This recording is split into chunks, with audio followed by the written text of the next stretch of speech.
This is a tutorial for question 3 from tutorial 2c.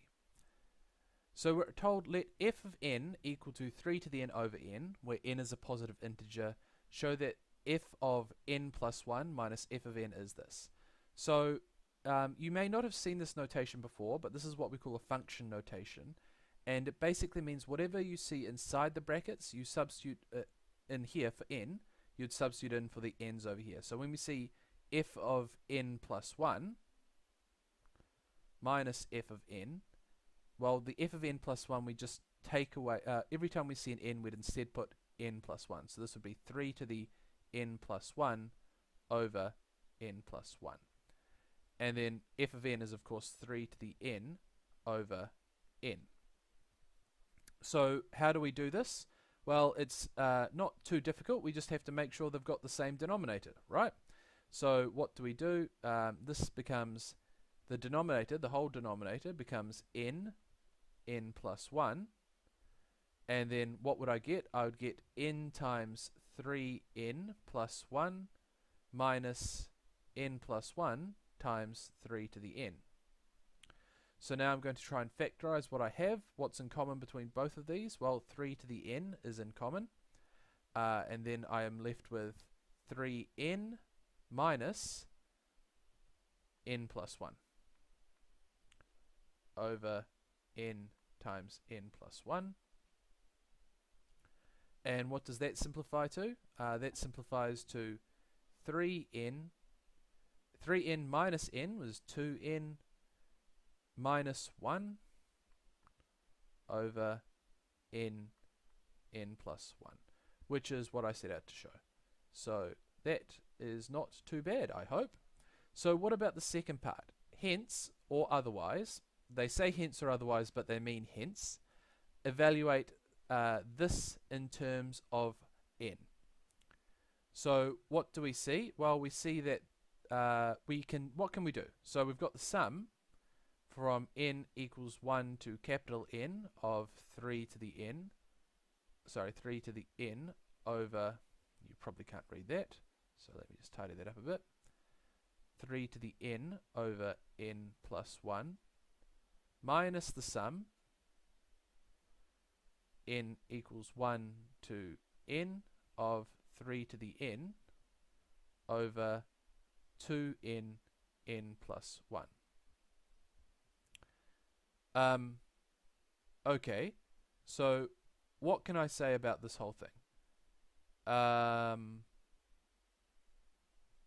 Well, the first thing I can do is take out my, well, not take out, but I can write it as one summation since the indices, the lower and upper bounds, are the same. So this is 3 to the n over n plus 1 minus 3 to the n over 2n n plus 1. And I can do what I did last time and try and make it the same denominator. And so that gives me 2n times 3 to the n minus 3 to the n, whole thing over, yikes, that was messy. Sorry.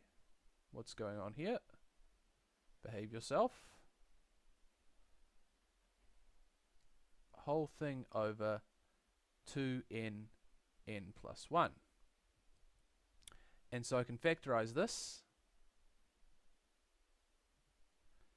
3 to the n, 2n minus 1 over 2n n plus 1.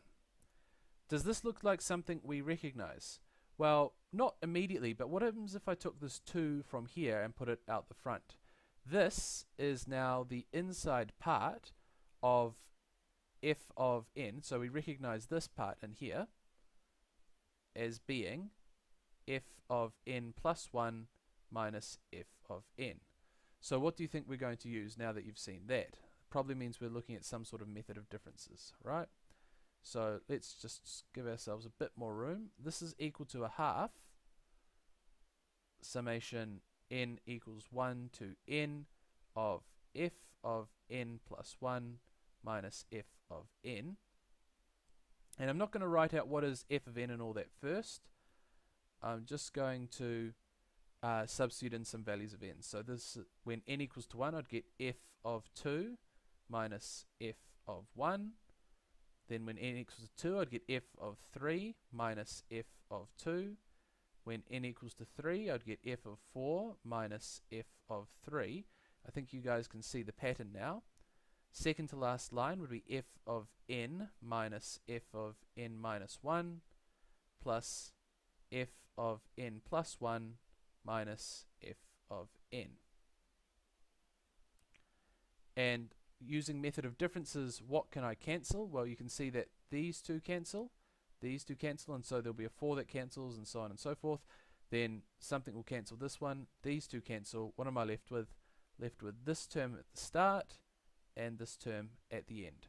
So this whole thing is just equal to a half bracket f of n plus 1 minus f of 1. And this isn't too hard for me to evaluate. Why? Because I know what the function f is. If you recall from the earlier part, f was just 3 to the n over n. So this is a half 3 to the n plus 1 over n plus 1 minus 3. 3 to the 1 over 1. And that's it. I'm done.